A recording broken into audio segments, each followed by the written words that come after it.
Bonjour et bienvenue sur le podcast Explore Japon. Le podcast qui explore le Japon sous toutes ses coutures. Des conseils voyages, de la culture ou bien de la vie de tous les jours en passant aussi par l'apprentissage du japonais. Partons ensemble pour ce magnifique pays qu'est le Japon. Bonjour à tous, aujourd'hui on retourne à l'école après vous avoir fait un petit guide pour choisir votre école au Japon et vous avoir donné des petits conseils avant de commencer une école de langue au Japon. Je vais aujourd'hui vous parler un peu de mon quotidien quand j'étais écolier, quand j'étais dans une école de langue au Japon à Kyoto. Mais pour remettre un peu le contexte, j'étais donc inscrit dans une école de langue à Kyoto pendant 1 an. Mais je comptais faire en fait une deuxième année à la base, c'était mon projet. Mais on ne peut pas demander tout de suite 2 ans dans l'école. C'est-à-dire on avait un visa pour 1 an et après il fallait le renouveler sur place. Son nom de cette école, c'était le Nihongo Center. Je l'avais choisi car elle avait de très bons retours de la part d'anciens étudiants et de bonnes notes sur le site dont je vous avais parlé dans mon dossier pour choisir une école. De plus, il n'y avait pas beaucoup d'étudiants chinois et l'école était assez mixte au niveau des nationalités. Alors quand je dis il n'y avait pas beaucoup d'étudiants chinois, ne pensez pas que je suis un raciste anti-chinois, c'était pas ça. Mais quand il y a des Chinois dans une école, c'est beaucoup plus difficile, le niveau est beaucoup plus haut car ils connaissent déjà les kanji. Et honnêtement, j'ai pu le vivre car après, au bout de 6 mois, on a certains étudiants qui sont arrivés et ça a été beaucoup plus compliqué. Toujours en parlant de mon école, elle était centrale dans Kyoto, ce qui était un choix vraiment déterminant pour moi qui voulait en fait pouvoir tout faire à pied et ne pas avoir à prendre de transport. J'avais vu une école par exemple dans le nord de Kyoto qui était dans une université qui avait l'air vraiment chouette avec des horaires différentes. Mais voilà, c'était assez loin. Pour aller à la gare, il fallait au moins 1h40 ou 2h à pied.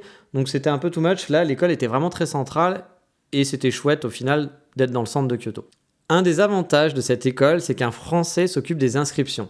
Ce qui est vraiment pratique quand vous faites votre dossier ou si vous avez des questions ou autres.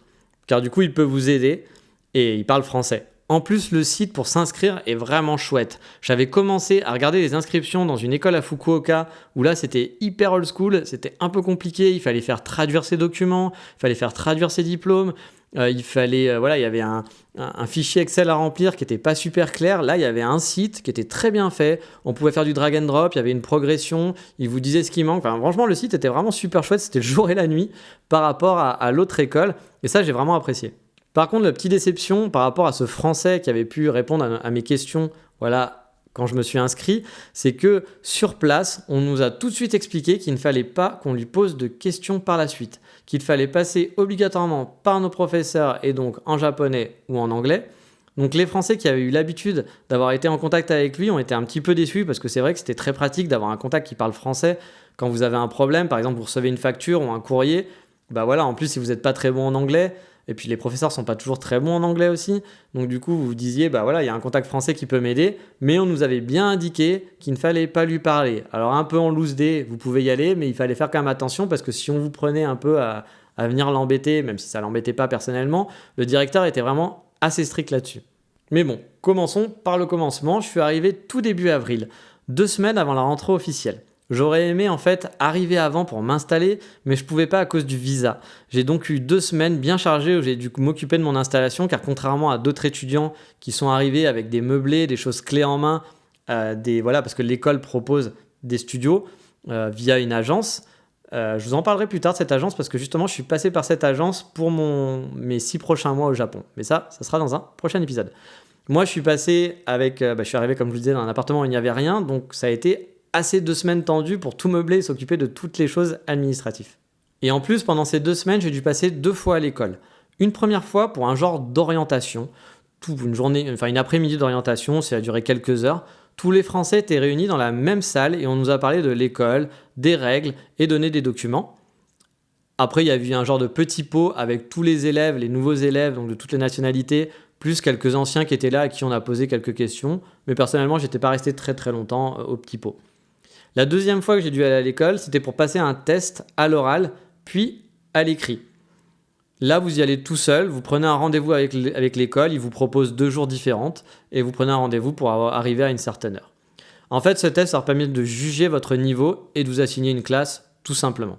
Pour ma part, j'ai été assigné à la classe la plus nulle. Et quand je dis nulle, c'était des débutants de chez débutants. Il y avait 2 classes de débutants. dont une qui allait un petit peu plus vite avec des gens qui avaient déjà un meilleur niveau et qui avaient des meilleures bases. Moi, j'avais quelques bases, mais certains dans ma classe ne connaissaient rien de chez rien. Les premières semaines ont donc été assez cool pour moi au final, car je faisais partie des meilleurs de la classe, je connaissais déjà tout ce qu'on faisait, la plupart des choses, j'apprenais des nouvelles choses, mais la plupart des choses je connaissais, donc c'était pas compliqué pour moi pour comprendre le concept, mais j'ai quand même appris des nouvelles choses. Du coup, pendant les 2 premières semaines, 2-3 premières semaines, j'ai pu aider mes camarades, et genre voilà, je pouvais les aider parce que eux ils découvraient, et moi je connaissais un peu, on était 2-3 à connaître un petit peu, et du coup voilà, on survolait un petit peu la classe au début. Mais ça c'était le début. Par la suite, ça n'a pas été la même, ça a été beaucoup plus compliqué. On était une vingtaine au début et il y a eu quelques changements dans la classe car certains avaient un niveau un peu trop bon et donc on les a passés dans la classe du dessus par exemple. Les premières semaines, il y a un petit peu de mouvement, pas beaucoup, mais voilà, il va y avoir 1 ou 2 personnes qui vont peut-être aller dans la classe au-dessus ou des gens de la classe au-dessus qui vont venir dans votre classe. Ils essayent de réajuster. J'avais cours du lundi au vendredi, de 13h15 à 16h45. Les cours en fait étaient découpés en 2 sessions. Nous avions donc 2 profs par jour et 2 matières en quelque sorte différentes. Nous avions une pause en gros de 10 minutes entre chaque heure, ce qui faisait des sessions de cours de 45-50 minutes environ. Au total, j'avais 4 professeurs différents, dont un professeur principal. Il y avait des femmes et des hommes. Certains professeurs ne parlaient quasi pas anglais comme je vous le disais, et de toute façon, on nous interdit de parler anglais en cours. Au début, ce n'est pas très strict, et par exemple, quand on vous demande ça veut dire quoi en anglais, il faut le demander en japonais. On vous apprend cette phrase très rapidement, mais voilà, vous avez le droit de demander ça, comment on le dit, voilà, ça veut dire quoi ce mot-là en anglais ou comment on dit ce mot en japonais. On vous avait appris cette phrase et vous aviez le droit de la sortir, mais sinon, vous n'aviez pas le droit de parler en anglais. Vous ne pouvez pas dire ça en anglais, par exemple. Bien sûr, pendant les pauses, on peut parler anglais. C'est après 6 mois de cours qu'on vous encourage de plus en plus à parler en japonais aussi pendant les pauses avec vos camarades. Mais au début, on va vous laisser parler anglais ou français ou ce que vous voulez pendant les pauses avec vos camarades de classe. Personne ne vous fera la morale, on ne viendra pas vous engueuler parce que vous n'utilisez pas le japonais. De toute façon, au tout début, pour pouvoir discuter avec vos camarades, vous ne pourrez pas discuter en japonais. Par contre, vraiment, pendant les cours, c'est que du japonais, pas un mot d'anglais. Et justement, dans ma classe, il y avait vraiment toutes les nationalités. On avait par exemple 3 Suédois, 3 Indonésiens, 3 Américains, une Bolivienne, un Anglais, on était 2 Français, il y avait 2 Belges, dont un Belge francophone, une Thaïlandaise, un Allemand, c'était vraiment super mixte, et c'était plutôt chouette du coup. Après les 6 premiers mois, lors de la nouvelle rentrée, parce que tous les 6 mois il y avait une nouvelle rentrée, nous avons eu donc un changement de classe, en gros on vous augmentait de niveau, vous alliez soit vous redoublier, soit vous alliez dans la classe du dessus, et il y avait des nouveaux arrivants et des partants. Et là pour la première rentrée, donc 6 mois après, on a eu beaucoup plus d'Asiatiques, ce qui a fait que le niveau a tout de suite grandi avec des Chinois, des Vietnamiens qui sont arrivés et ça a été beaucoup plus compliqué pour moi à partir de là. Après les nationalités, on va parler un peu de l'âge et au niveau de l'âge, il y avait de tout. Ça allait de 18 ans pour le plus jeune, il y en avait un qui avait vraiment pile 18 ans ou même 17, je me demande s'il n'avait pas 17 ans. Et il y avait même des gens de 50 ans pour les plus vieux. Il y avait un couple d'Américains qui avaient la cinquantaine dans ma classe. Moi, j'avais un petit peu peur d'être le plus vieux parce que j'avais 38 ans à l'époque. Et donc, j'avais un petit peu peur de me retrouver genre qu'avec des gens de 18-20 ans et d'être le seul vieux de la classe. Mais finalement, il y avait des gens qui étaient plus vieux que moi. Il y avait au moins, sur les 20, il y avait 3 personnes qui étaient plus vieux de moi. Et il y avait quelques trentenaires aussi. Donc du coup, ça n'a pas été trop dérangeant. Et honnêtement, même avec les gens de 18 ans, ça s'est très très bien passé. Tout le monde était... Les gens étaient vraiment très sympathiques, donc du coup moi j'ai eu une bonne classe, je sais pas si c'est ça dans toutes les classes, mais moi vraiment il y avait une vraie bonne ambiance dans la classe, c'était plutôt chouette. Donc comme je vous le disais, nous avions donc plusieurs matières. Il y avait des cours de conversation, où en gros on allait faire des petites scénettes, on apprenait des dialogues par groupe et on devait les jouer ensuite devant la classe. Moi perso j'aimais bien ces cours, même si c'était plus du par cœur parfois à la base et que moi j'aime pas trop le par cœur. Mais on nous autorisait aussi à improviser et à jouer des rôles. Du coup, on se marrait bien. Même si le par cœur, donc comme je disais, c'est pas mon truc pour le coup. Contrairement aux Asiatiques qui sont parfois de vrais robots là-dessus, j'étais impressionné. Ils sont capables de répéter mot pour mot. On leur dit une phrase et ils répètent ensuite mot pour mot la même phrase. Moi, j'en suis incapable. Pour pouvoir ressortir un mot, il faut que je l'ai entendu au moins une cinquantaine de fois. Mais du coup, vu qu'on pouvait improviser et se marrer, moi j'adorais jouer des rôles, je jouais des filles, je jouais des trucs avec les intonations, les accents, ça me faisait bien rigoler et on pouvait improviser, faire des trucs un peu rigolos, tant qu'on gardait en fait les structures grammaticales, la base grammaticale qui était là pour apprendre. Après, les profs nous laissaient faire quand même un peu ce qu'on voulait, donc c'était quand même assez chouette comme cours. Ensuite, une autre matière qu'on avait, c'était de la grammaire et de la conjugaison. Là, vous vous en doutez, on apprenait juste à conjuguer les règles de grammaire ou comment compter par exemple. Nous avions aussi une matière dite Sakubun, où là aussi on nous apprenait de nouvelles choses et à la fin on devait écrire une rédaction sur le sujet en utilisant les nouvelles notions apprises en cours, qui pouvaient être des mots, de la conjugaison, de la grammaire, etc. Et il fallait faire une page ou deux sur ce sujet. Donc ça, c'était des exercices qu'il fallait faire à la maison. Car oui, on avait beaucoup de devoirs chaque jour. J'en avais perso en moyenne pour 2 heures minimum de devoirs. Au départ, on nous demandait juste d'écrire des phrases toutes bêtes en mode freestyle avec les mots appris pendant la journée ou avec les conjugaisons apprises pendant la journée. Donc vous pouviez vraiment écrire n'importe quoi tant que vous utilisiez des choses apprises. Il fallait faire juste 20 lignes. Alors 20 lignes, ça paraît pas beaucoup. Vous me dites 20 lignes, bon ça va, ça se fait facilement. Mais écrire en japonais au début, ça prend du temps. Juste le fait d'écrire, vous voyez, c'est pas de savoir réfléchir à comment, si on fait des fautes et autres, mais juste d'écrire en japonais, d'écrire les hiragana, les katakana, si vous n'en avez jamais fait, au début ça prend du temps. Écrire des kanji, ça va prendre du temps. Donc du coup, un exercice très simple finalement va prendre énormément de temps. Ensuite, les devoirs se sont transformés en exercices plus traditionnels. Et là, c'est devenu beaucoup plus scolaire. Des devoirs à faire en mode robot qui perso ne m'aidaient en rien du tout. J'apprenais rien en faisant, ces exercices où c'était vraiment mon cerveau était en off, il n'y avait pas de créativité. Il fallait juste, comme à l'école, répondre à des questions, lire un texte, répondre à des questions, faire la bonne conjugaison, etc. Moi, je préférais vraiment la partie où il y avait de la créativité, où on devait écrire des rédactions, où on devait du coup, moi, alors après vous pouviez faire des trucs très basiques, il y avait des gens qui s'emmerdaient pas et qui faisaient vraiment très simple les rédactions. Moi, du coup, j'essayais d'essayer de trouver des nouveaux mots, d'aller chercher des nouveaux mots, des nouvelles expressions, de voir comment s'écrivaient les kanji, donc ça m'apprenait beaucoup, alors que faire les exercices, je les faisais juste pour les faire parce qu'il fallait les faire et mon cerveau était vraiment en mode off et je remplissais tout bêtement, donc ça m'a vraiment saoulé. Moi, je ne suis pas très scolaire, l'école ça n'a jamais été vraiment mon truc, j'avais des bonnes notes parce que j'avais une bonne mémoire à l'époque, mais j'ai jamais aimé l'école parce que je trouvais ça, moi j'ai toujours préféré le pratique que les choses généraux. Donc du coup là-bas, ça m'a un peu, quand on est passé à cette étape-là, ça m'a un peu refroidi. Écrire des rédactions aussi, ça prenait du temps, comme je vous le disais. On a toujours eu depuis le début. Moi, j'aimais bien, comme je vous le disais, j'aimais bien écrire des rédactions, mais ça prend vraiment du temps, sachant qu'en plus, une fois que c'est écrit, le prof va vous le corriger et vous devez ensuite le refaire au propre et le recorriger vos fautes et tout réécrire parfois, parce que parfois, vous pouvez juste gommer un truc et réécrire et corriger. Mais parfois, vous êtes obligé de tout réécrire parce qu'en gros, on va vous donner des feuilles avec des cases. Imaginez des gros carreaux, des très gros carreaux. Un carreau égale un caractère. Donc si par exemple, il y a un mot qui ne va pas, il y a une conjugaison qui ne va pas, ça va vous faire décaler tout le reste du texte. C'est pas comme si vous étiez sur des lignes et que vous aviez sauté des lignes. Non, là, il y a des règles à respecter. Du coup, si par exemple, il y avait 4 caractères de suite qui n'allaient pas, vous étiez quasiment sûr d'être obligé de devoir tout effacer la suite pour tout réécrire. Donc il fallait tout recommencer. Donc ça aussi, ça prenait pas mal de temps de voir réécrire. Après, ça vous permet de pratiquer, c'est bien, mais ça prenait énormément de temps. Une autre chose qui prenait beaucoup de temps aussi en dehors des cours, c'est que nous avions beaucoup de tests. On avait des dictées régulières. Souvent, les dictées n'étaient pas notées, car nous étions dans une classe aussi qui n'était pas très bonne, et du coup, je pense qu'ils étaient moins stricts là-dessus. L'autre classe, par contre, avait déjà dès le début un rythme que j'ai eu par la suite, une fois passé les 6 mois, qui était de 3 à 4 tests par semaine. Et 3 à 4 tests par semaine, pour les révisions, ça prend vraiment beaucoup de temps.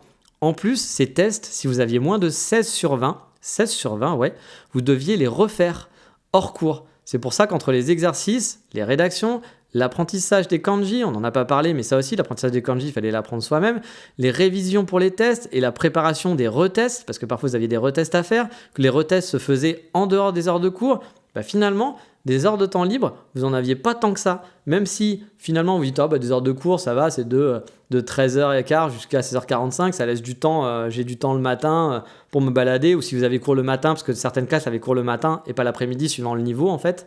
Et tu pouvais dire j'ai mes après-midi. Sauf que si tu fais vraiment bien tes devoirs et que tu fais bien ton travail, non, du temps libre, t'en as vraiment pas beaucoup. Et je vous ai parlé des kanji juste avant, justement. Concernant les kanji, on en apprenait pendant 5 minutes, juste 5 minutes, même pas, à la fin du cours, des nouveaux kanji régulièrement. Et quand je dis apprendre, c'est juste qu'on nous montrait. On nous faisait une petite liste des nouveaux kanji qu'on allait apprendre par nous-mêmes.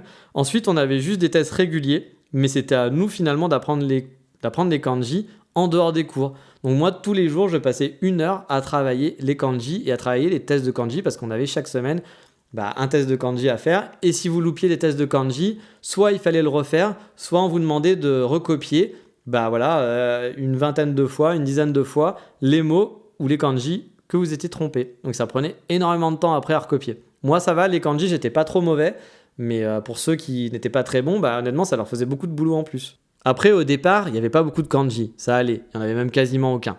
Mais au fur et à mesure, au fil des jours et des semaines, il y en a de plus en plus dans les textes, donc de plus en plus à comprendre, de plus en plus à connaître, et ça devient vraiment compliqué. Pour vous dire, au début, nous avions un livre qui était traduit en français. Donc c'était cool, parce que du coup, c'était assez simple à comprendre. Ça aide, parce que vu que tout est en japonais, d'avoir la traduction en français, ça permet que c'est quand même un certain confort au départ pour commencer l'apprentissage. Après, on est passé assez rapidement à des livres avec des traductions en anglais. Donc si vous ne parlez pas anglais, ça peut être un petit peu compliqué pour vous. C'est des trucs assez basiques. Moi, mon anglais n'est pas très bon, j'arrivais à m'en sortir. Mais si vous êtes vraiment nul en anglais, ça peut être un petit peu problématique, je pense. Puis après les 6 mois, plus d'anglais du tout. Les explications étaient uniquement en japonais et les kanji parfois pas traduits du tout en hiragana. Ça devenait vraiment tout de suite beaucoup plus compliqué. D'un point de vue des vacances aussi, il y en avait pas mal au final. En plus des week-ends, sur un an, j'ai donc commencé l'école le 16 avril de mémoire. J'ai eu une Golden Week, donc là où il y a pas mal de jours fériés à la suite en mai. Ça, c'est un truc national. Nous avons eu ensuite des vacances fin juillet jusqu'à mi-août. À chaque fois, les vacances duraient 3 semaines, donc ce qui était plutôt chouette. Ensuite, nous avons eu des vacances de fin septembre à mi-octobre, puis de fin décembre à mi-janvier, et donc l'école se finissait mi-mars. Il y avait aussi parfois des jours fériés nationaux, donc vous aurez le temps d'explorer. Surtout que pendant les vacances, honnêtement, on n'avait pas énormément de devoirs, ou très peu. Donc après, c'était à vous de voir si vous vouliez travailler par vous-même ou si vous vouliez profiter un petit peu de ces moments-là pour vous balader. Voilà, moi j'avoue, je me suis plus baladé que travaillé pendant les vacances. Par contre, les week-ends, au début, ça allait. On avait du temps, mais quand on est passé au rythme de 4 tests par semaine, ça devenait compliqué de ne rien faire le week-end ou juste de se balader et de profiter. Là, je devais travailler chaque week-end plusieurs heures, j'avais pas le choix. Ensuite, on va revenir sur un truc au départ, c'est sur l'administratif. L'école, honnêtement, j'avais été un petit peu déçu parce qu'ils ne nous ont pas du tout aidés pour tout ce qui est administratif. Comme l'inscription par exemple à la mairie. Normalement, quand vous arrivez au Japon avec un visa étudiant, vous devez vous inscrire à la mairie pour avoir une carte de résident qui va vous permettre après d'avoir une connexion internet ou de pouvoir souscrire à certains trucs. Puis de toute façon, vous n'avez pas le choix, il faut le faire. Et vous allez aussi avoir l'assurance. Voilà, vous allez souscrire à une assurance. Et en fait, ils ont filé aucun document vraiment précis sur comment le faire. Alors que j'ai vu d'autres écoles qui, eux, sont allés en groupe avec des groupes d'étudiants pour que ça soit plus simple, avec un professeur qui était là pour les aider à traduire. Là, nous, c'était un peu démerdez-vous. Et en plus, la mairie à Kyoto, c'est pas comme à Tokyo par exemple, où je sais que dans certaines mairies à Tokyo, moi j'avais préparé le coup. Les documents, il y a des documents en anglais pour les étrangers et autres. Là, à Kyoto, tout était en japonais. Personne ne parlait anglais. Alors moi, j'ai eu des amis qui ont eu la chance de tomber sur des gens qui parlaient un peu anglais.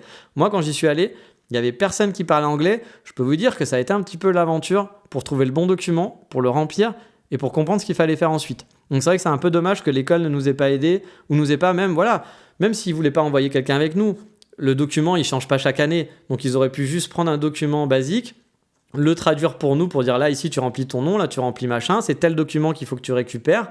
Et voilà, comme ça pouvait nous aider.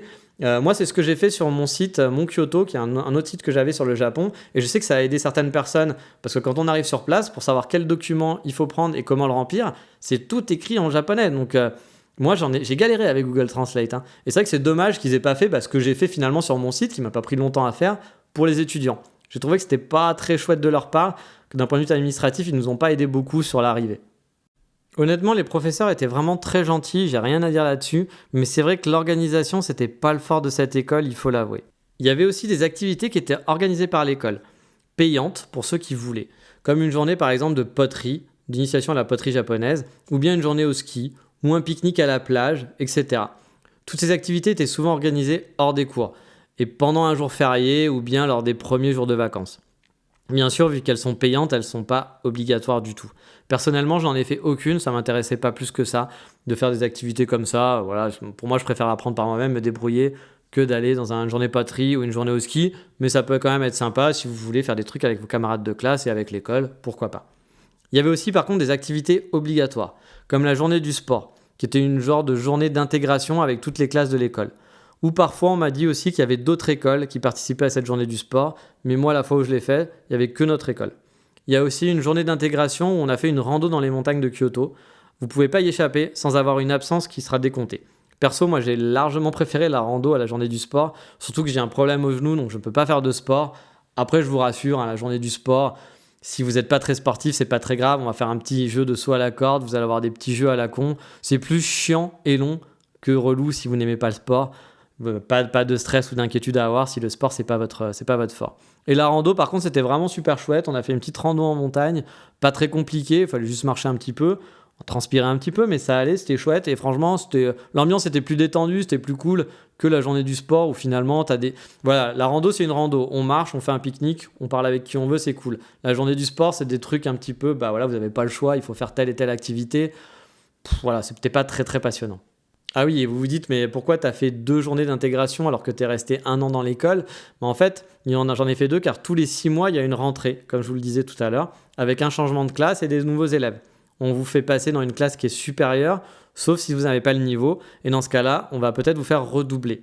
Il y a un examen final en fait, parfois, mais c'est pas toujours, c'est assez bizarre comment. Je peux pas vous dire, il n'y avait pas vraiment de règles. Mais moi, par exemple, pour la première classe des 6 mois, on avait un examen final qui normalement devait dire si on allait passer ou pas. Mais au final, je crois que c'est plus votre niveau général qui détermine si vous passez dans la classe supérieure ou non. Et du coup, là, par exemple, je sais que 6 mois après, moi, je suis pas resté jusqu'à la fin des 1 an, mais 6 mois après, ils n'ont pas eu d'examen. Voilà. Et là, je sais que ça fait, j'ai un ami qui est encore là-bas, ça fait donc 1 an et demi qu'il est là-bas, donc ça fait 3 fois 6 mois. Et pour la fin de ces 3 fois 6 mois, en fait, la condition pour passer, bien sûr, il y avait le niveau général, mais il fallait avoir rendu toutes ces rédactions. Et lui, il ne voulait pas passer parce que le niveau était devenu beaucoup trop difficile. Maintenant, il y avait beaucoup d'étudiants asiatiques. Ils apprenaient 5 notions. C'était vraiment l'enfer. Et donc, il a dit, je préfère redoubler pour au moins bien gérer ce que je connais. Et voilà, je finirai mes 2 ans de japonais sur des bonnes bases plutôt que de speeder et ne pas pouvoir suivre. Donc, il a préféré pas rendre ses rédactions et redoubler. Et beaucoup d'élèves occidentaux de ma classe qui étaient là au début et qui sont encore là-bas, c'est ce qu'ils ont fait. Il n'y en a qu'un qui a décidé de continuer, mais la plupart ont décidé de redoubler leur dernière classe parce que ça devenait trop compliqué. Et attention, on peut vraiment redoubler. Moi, j'ai eu un élève, par exemple, on l'a fait changer de classe parce qu'il galérait et que c'était trop compliqué. Il a redoublé une première fois. Il a passé, en fait, les 6 premiers mois. Mais arrivé dans les 6 premiers mois, il était vraiment trop en galère. Du coup, ils l'ont fait redoubler. Il y a d'autres personnes de ma classe qui, eux, étaient dans ma classe dans les 6 premiers mois, qui, eux, ont refait une classe de débutants. Pas depuis le début, ils ont pu les mettre dans une classe en gros de niveau 3 mois, on va dire intermédiaire, donc ça leur a permis de ne pas recommencer depuis le début.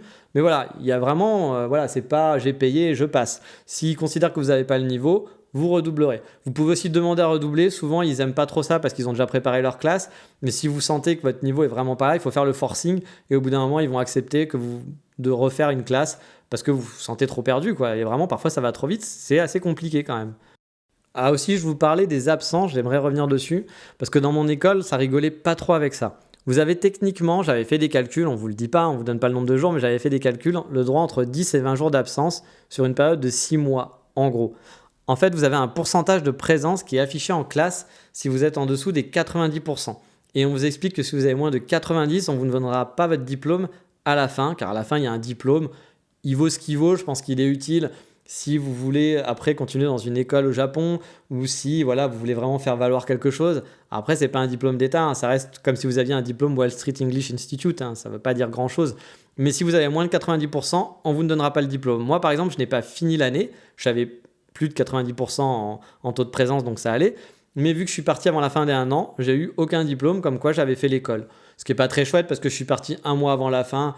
J'étais toujours celui qui rendait ses devoirs, je faisais toujours tout, j'étais le seul qui rendait ses devoirs en temps et en heure, etc. Ils auraient pu être cool, mais bon, voilà, c'est les Japonais, ils sont très stricts là-dessus.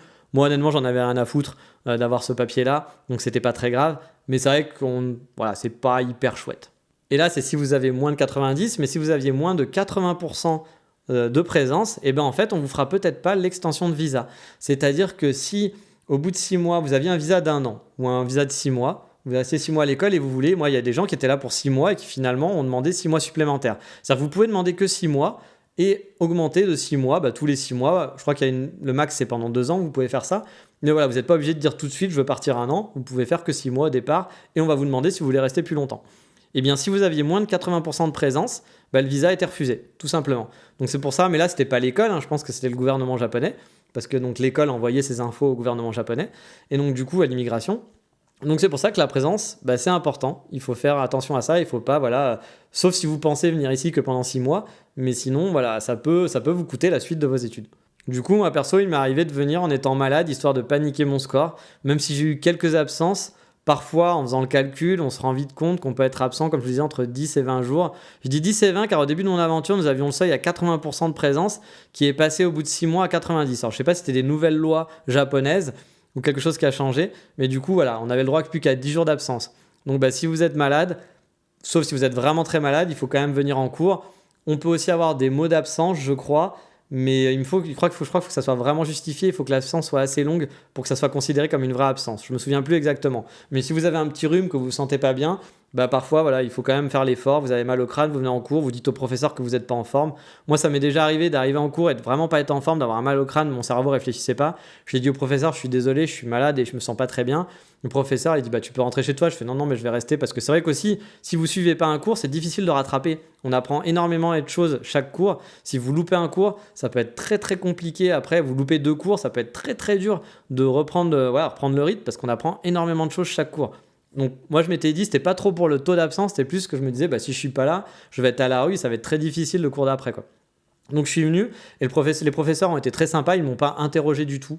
Voilà, pendant le truc, donc j'ai pu écouter sans avoir de stress, sans avoir mon cerveau qui bug, donc c'était quand même très très chouette. Et là on va passer sur une partie qui est un petit peu moins chouette. Je vous parlais des tests que nous avions chaque semaine et donc je vais vous en parler un peu plus en détail. En gros, nous avions un test de kanji. Dans ce test, on devait remplir des cases avec les kanji appropriés dans une phrase. Et inversement, parfois, nous avions le kanji qui était écrit et on devait écrire sa traduction en hiragana. Étrangement, personnellement, c'est dans ce deuxième cas où j'étais vraiment le moins bon et je faisais souvent des petites fautes du genre oublier un petit U dans le... Bon, si vous ne connaissez pas du tout le japonais, ça ne va pas vous parler, mais voilà, d'oublier certaines lettres qu'on n'entend pas, qui sont là pour doubler des sons, des sonorités et autres. Et j'étais pas très bon pour ça. Moi, je suis très nul en orthographe en général. Donc du coup, on peut considérer ça un peu comme un peu l'orthographe japonais. Et du coup, moi, c'était souvent là-dessus que je perdais des points. En moyenne, pour ces tests, il y avait une vingtaine de phrases et il fallait connaître 16 kanji, qui devaient faire une combinaison de 40 mots environ. Donc il y avait un peu plus que 16 kanji à connaître parce que parfois c'était des combinaisons de kanji. Donc il y avait d'autres kanji qui rentraient dedans ou des nouveaux kanji. Donc fallait plus. Ok, il y a 16 kanji, mais il fallait connaître 40 mots. Donc je considère que c'est plus les 40 mots qu'il faut apprendre que juste savoir 16 kanji et après ça roule, quoi. Donc il fallait savoir les lire et les écrire donc. Et ce test durait à peine 10 minutes. Ensuite, on avait un test de grammaire. Un texte à trous avec des 3 ou 4 propositions de conjugaison où il fallait choisir la bonne. C'était sur 2 pages, il y avait souvent une quarantaine de phrases. Là, je me souviens plus exactement, mais ça devait durer dans les 20 minutes à tout casser.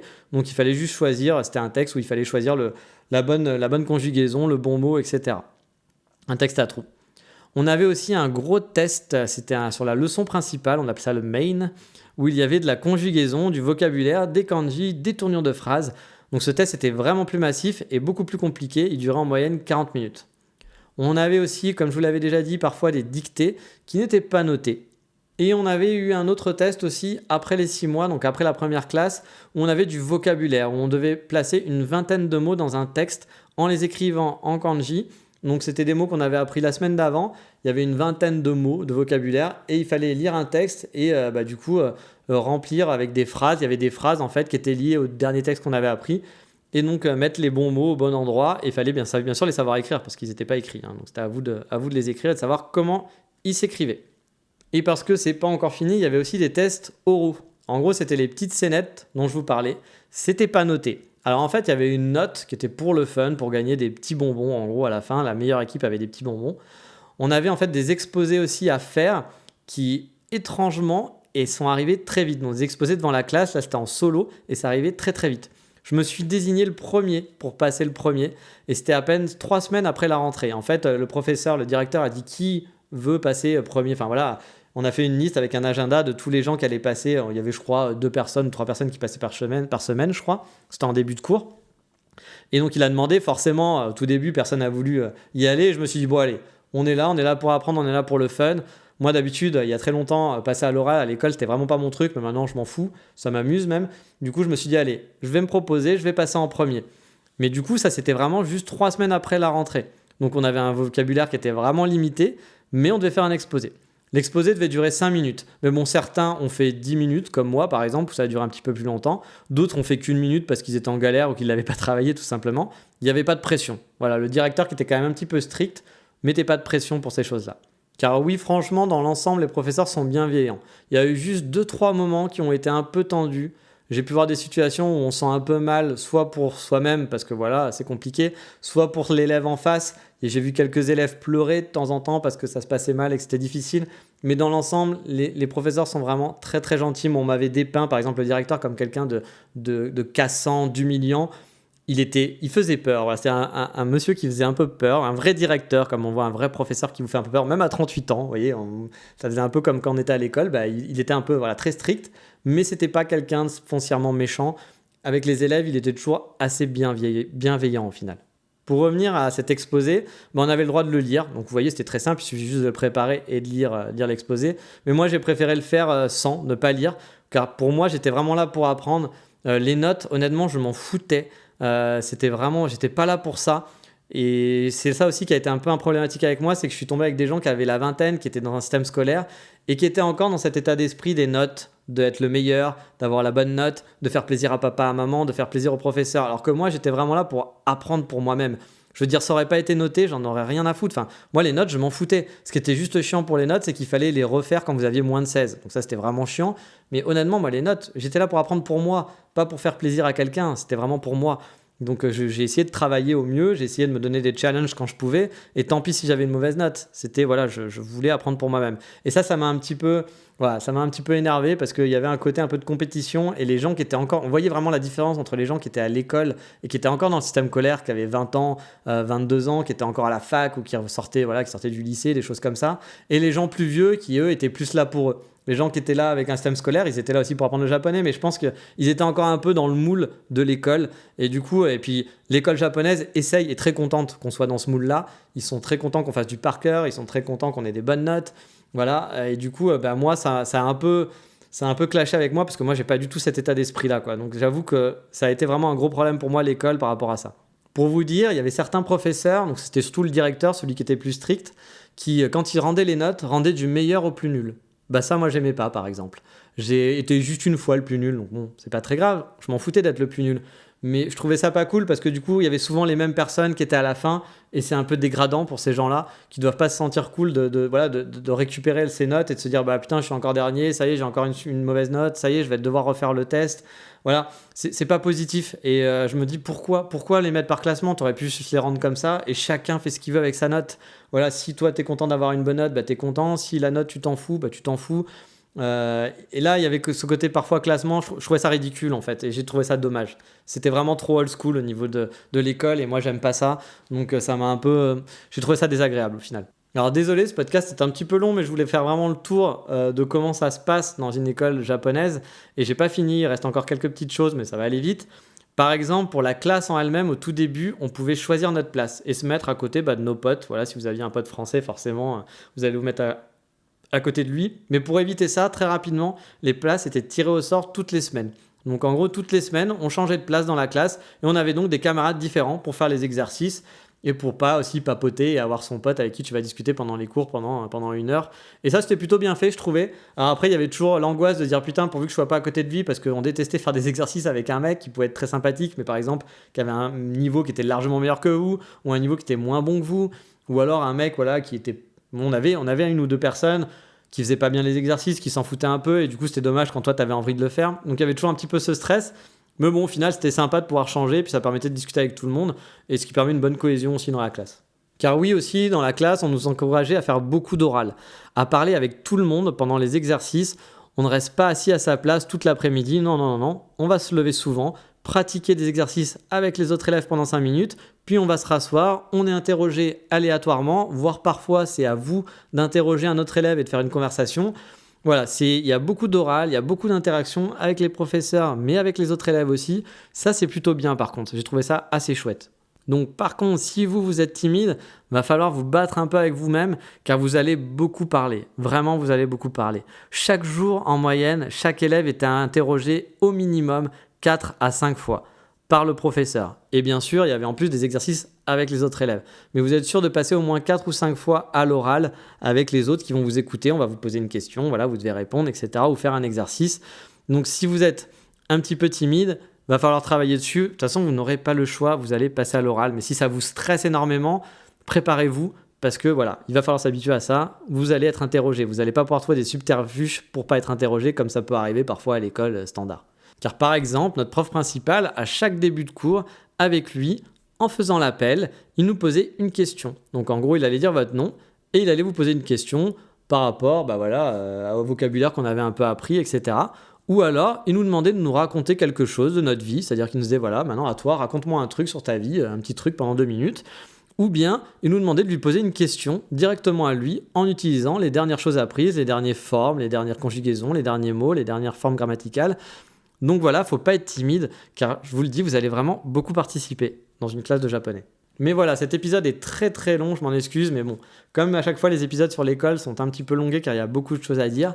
Mais dans un prochain épisode, je vous dirai aussi ce que j'ai pas aimé dans cette école, parce qu'il y avait des choses positives, et je vous en parlerai, et je vous parlerai aussi des choses qui étaient très négatives pour moi, vous faire une comparaison de ce que j'ai aimé, ce que j'ai pas aimé. Voilà, ça vous fera une idée aussi par rapport à à vous-même, voir si vous avez envie de faire cette école, le Nihongo Center. Mais je pense que les écoles japonaises, dans l'ensemble, sont à peu près dans le même moule. J'ai vu beaucoup de gens arrêter et abandonner les écoles comme moi à cause des mêmes problématiques, mais ça on en reviendra aussi dans un autre épisode. Mais vu que cet épisode est un peu long, on va en rester là pour aujourd'hui. Et dans le prochain épisode, on passera une petite journée sur Kobe, car si vous allez sur Osaka et Kyoto, ça peut être une bonne idée de caser Kobe dans votre parcours. Kobe est une ville connue et touristique, mais tout le monde n'y va pas. Du coup, je vous expliquerai pourquoi ça serait bien d'aller là-bas. Mais ça sera pour la prochaine fois. Mata, ciao, bye bye.